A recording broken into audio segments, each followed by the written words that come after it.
একদিকে সরকারের চাপে থাকবে, অন্যদিকে জনগণের জবাবদিহির সম্মুখীন থাকবে। এজন্য আগামী স্থানীয় নির্বাচনে কাউন্সিলর, মেয়র এগুলা বিরোধী দল থেকে বানাইতে হবে। আমরা স্কুল থেকে ভালো ভালো বাসের ব্যবস্থা করব, এসি বাস বাসায় থেকে তুলে নিয়ে যাবে, তার নিরাপত্তার দায়িত্বে আবার বাসায় এনে দিয়ে যাবে। এই নগরকে নিয়ে নতুন করে একটা প্ল্যান করতে হবে, যে প্ল্যান সরকারি দলের লোকেরা কোনোদিন পারবে না। মানুষের সম্পদ লুণ্ঠন করা, জমি দখল করা, প্রতিবেশীকে কষ্ট দেওয়া সাধারণত জামাতের লোকদের দ্বারা অন্যায় গর্হিত কোনো কাজ হয় না। জামাতের রাজনীতির অন্যতম বৈশিষ্ট্য হইল এটা একমাত্র দল যে দলে মানুষকে বিভিন্ন ধরনের চারিত্রিক সৌন্দর্য তৈরি করার জন্য তালিম দেওয়া হয়। আল্লাহ বলেছেন কুনতুম খায়রা উম্মাতিন, আমাদেরকে শ্রেষ্ঠ উম্মত, দল, জাতি বলেছেন তোমাদেরকে পৃথিবীতে এনেছি তোমরা মানুষের কল্যাণ করবে। এখান থেকে সুশীলরা বা বিভিন্ন ব্যক্তিরা স্লোগান বের করেছে, মানুষ মানুষের জন্য। এটা স্লোগানে খুব ভালো, কিন্তু মানুষ মানুষের জন্য ইয়ামনাউনাল মাউন, একেবারে নিত্য ব্যবহার্য।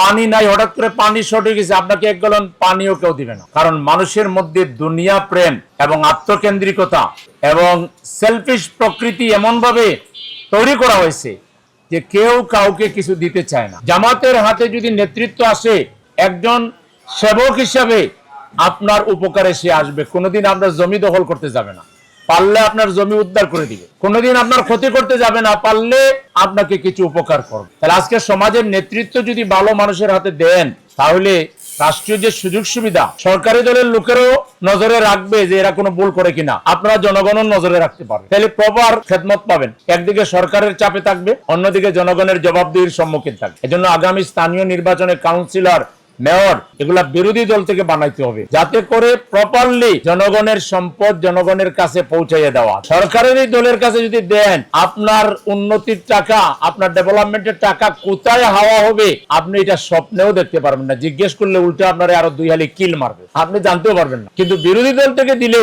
সরকারের ছড়িও থাকবে তার মাথার উপরে, যেই বেটা বিরোধী দল থেকে মেয়র হয়েছে এবং হয়েছে কাউন্সিলর হয়েছে, দেখি কোনো কিছু করেনি উল্টাপাল্টা, যাতে আমরা ধরতে পারি। আর জনগণও বলবে যে এরে ধরা যাবে, কারণ এটা সরকারি দল না, এরে ধরা যাবে। এই জন্য জনগণের কল্যাণ বেশি হবে। এই নগরীকে আমরা এটা বসবাসের উপযোগী একটা নগরী হিসেবে গড়ে তোলার জন্য এই নগরকে নিয়ে নতুন করে একটা প্ল্যান করতে হবে, যে প্ল্যান সরকারি দলের লোকেরা কোনোদিন পারবে না। কারণ তাদের সাথে বহু ধরনের স্বার্থ জড়িত হয়ে যায়, বহু ধরনের লোকেরা তাদেরকে ব্যবহার করে, তাদেরকেও ফায়দা দেয়, নিজেরাও ফায়দা নেয়, জনগণের জন্য কিছু করতে পারে না। একমাত্র বিরোধী দল থেকে যদি মেয়র এবং কাউন্সিলর বানাইতে পারেন, 5 বছরের নগরের চেহারা কেমন বদলায় আপনারা 5 বছরের জন্য অন টেস্ট এটা করে দেখেন। অন্যরকম একটা নগরী আমরা চাই, এটাকে একটা মানবিক সিটি হিসাবে, এটাকে একটা স্বাস্থ্যসম্মত নগরী হিসাবে, শিক্ষা নগরী হিসাবে, যানজট মুক্ত একটা নগরী হিসাবে আমরা গড়ে তুলব।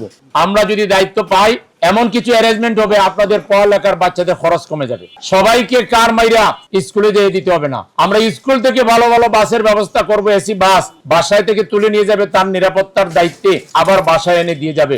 মা বাবাকে স্কুলে বাচ্চার পিছনে পিছনে কর্মঘণ্টা নষ্ট করতে হবে না। এগুলোর জন্য একটা সুষ্ঠু পরিকল্পনা লাগবে, ভালো আইডিয়া লাগবে, দেশপ্রেম লাগবে, নাগরিকদের কল্যাণের মানসিকতা লাগবে। এটা আমাদের জামাত ইসলামের মধ্যে আছে।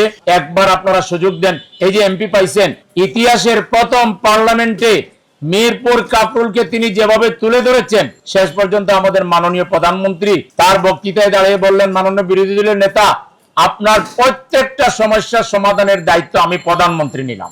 আর কোনদিন কোন এমপি কে মিরপুর কাফরুলকে এভাবে তুলে ধরতে দেখেছেন? আর কোন প্রধানমন্ত্রীর দায়িত্ব নিয়েছিল?